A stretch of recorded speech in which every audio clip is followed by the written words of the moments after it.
सही बात पूछो तो सारी साधना केवल देह भाव को मिटाने के लिए है।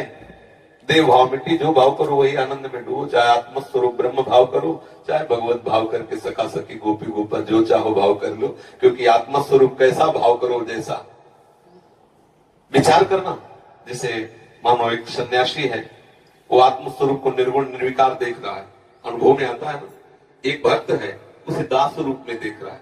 दास शरीर थोड़ी होता है, दास स्वरूप भाव में उसने भावना की भेद बुद्धि करके, और तो उसे दास सेवक भाव अनुभव हो रहा है। जो जैसे भावना करता है आत्मस्वरूप, जैसे अभी हम देह भाव में हैं, तो हमें यही तो लग रहा है मैं यही हूं, तो आत्मस्वरूप की भावना हम देह भाव में कर लिए ना।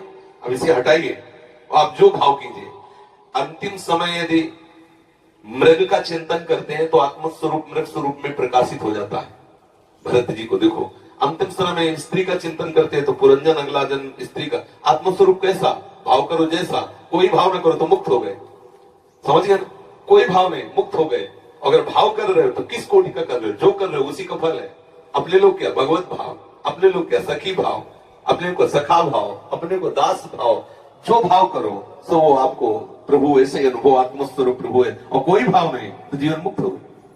समझ में आ रहा है ना, आत्मस्वरूप कैसा भाव करो जैसा, और कोई भाव ना करो तो इसे कहते हैं निराकार और निर्विकार चिदानंद में स्वरूप। बिल्कुल सब सिद्धांत सत्य है, पर अपने भाव को पहले शरीर भाव से हटाना होगा। जब तक शरीर भाव है तब तक विषय भाव है, कोई भगवत भाव नहीं, कोई ज्ञान भाव नहीं, कोई योग भाव नहीं। योग में भी चित्तवृत्ति का निरोध करके विषयों से हटाकर आप परमात्मा स्वरूप प्रभु में लगाया जाता है। ज्ञानी जन देह भाव का नाश करके अपने स्वरूप में स्थित हो जाते हैं। भक्त जन देह भाव का नाश कर भगवत स्वरूप में, जिसे आत्मा कहते हैं ज्ञानी जन, भक्त जन उसे भगवान कहते हैं, योगी जन उसे परमात्मा कहते हैं। तो वही एक तत्व, समझ रहे ना। ये देह भाव हटाना, तुम पुरुष न थे ना हो न रहोगे। ये पोशाक पुरुष की धारण करने से कोई पुरुष नहीं हो जाता, पर ये भाव मिटना बड़ा कठिन है, इसीलिए साधन में लगाया जाता है। अगर भाव अभी समझ में आ जाए तो अब भी आत्मा का कोई बंधन नहीं है। इसीलिए मोक्ष भी झूठा और बंधन भी झूठा। अब वो कोई कहेगा शास्त्रों में इतना मोक्ष का महिमा लिखी है, तो मोक्ष भी झूठा है और बंधन भी झूठा है। जब बंधन ही झूठा है तो मोक्ष कैसा, किसका? सहज स्वरूप मुक्त आत्मा का कभी बंधन हुआ ही नहीं, तो झूठा ही तो है मोक्ष। बता, हाँ बताओ, कभी आत्मा का बंधन हुआ क्या? कभी आत्मा का त्रिकाल में कहीं बंधन शास्त्र में लिखा हो तो मैं बताओ।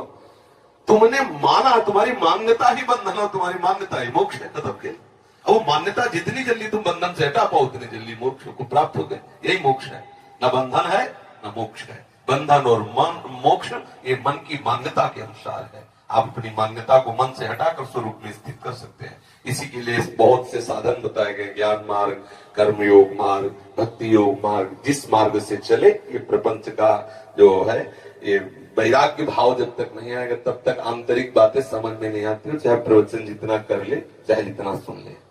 नायमात्मा प्रवचन लभ्या, चाहे जितना प्रवचन कर ले लेकिन आत्म तत्व का बोध नहीं होता। चाहे जितना प्रवचन सुन ले, चाहे जितना बुद्धि बलवान हो, आत्म तत्व जब वर्ण करें तब होता है। हमारा लक्ष्य दृढ़ हो जाए और सब बाहरी, आज हम चाहे जितना सुने व्यवहार कोई सत्य मान रहे, देख लीजिए छोटी छोटी बात में प्रतिकूलता अनुकूलता, लड़ाई झगड़ा राग द्वेष कहाँ है? केवल बातें केवल हो रही आत्म तत्व बोध की तरफ या भगवत मार्ग की तरफ। सच्चाई से चलने लगो, अंदर ही मार्ग दिखाई देने लगेगा, अंदर ही प्रकाशित हो जाता है मार्ग। साधकों को ज्यादा माथापच्ची नहीं करनी पड़ती। जैसे एक यमुना स्नान करने शिष्य जा रहे थे तो गुरुजी ने टार्च दी, अंधेरा था, एकदम धीमी सी एक पैर दिखा। बोले गुरुजी इससे लक्ष्य की प्राप्ति कैसे होगी, बहुत कम प्रकाश। बोले जितना एक पैर के लिए प्रकाश है बस वो पैर बढ़ाते चले जाओ तो हर पैर में प्रकाश मिलेगा, आप लक्ष्य तक पहुंच जाएंगे। बस ऐसे ही हमें जो नाम मिला है, थोड़ा चिमचिमाहट सी लग रही है आनंद की, उतने भी आप चलना प्रारंभ कर दो, आपको लक्ष्य तक पहुंचा देंगे। होता क्या है, हम इस बात में परेशान रहते हैं, ये मंत्र नहीं वो मंत्र, मंत्रों से कुछ नहीं होना, चिंतन से होना है।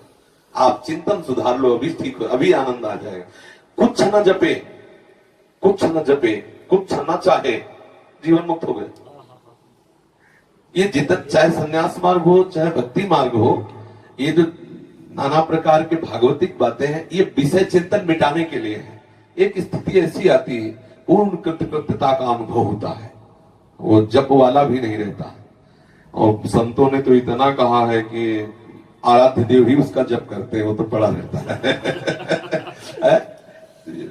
आगे की स्थिति काहो के बल भजन को काहो के आचार, व्यास भरोसे कुंवर के सुवत पाओ प्रसाद। Thank you for watching. Please like, share and subscribe.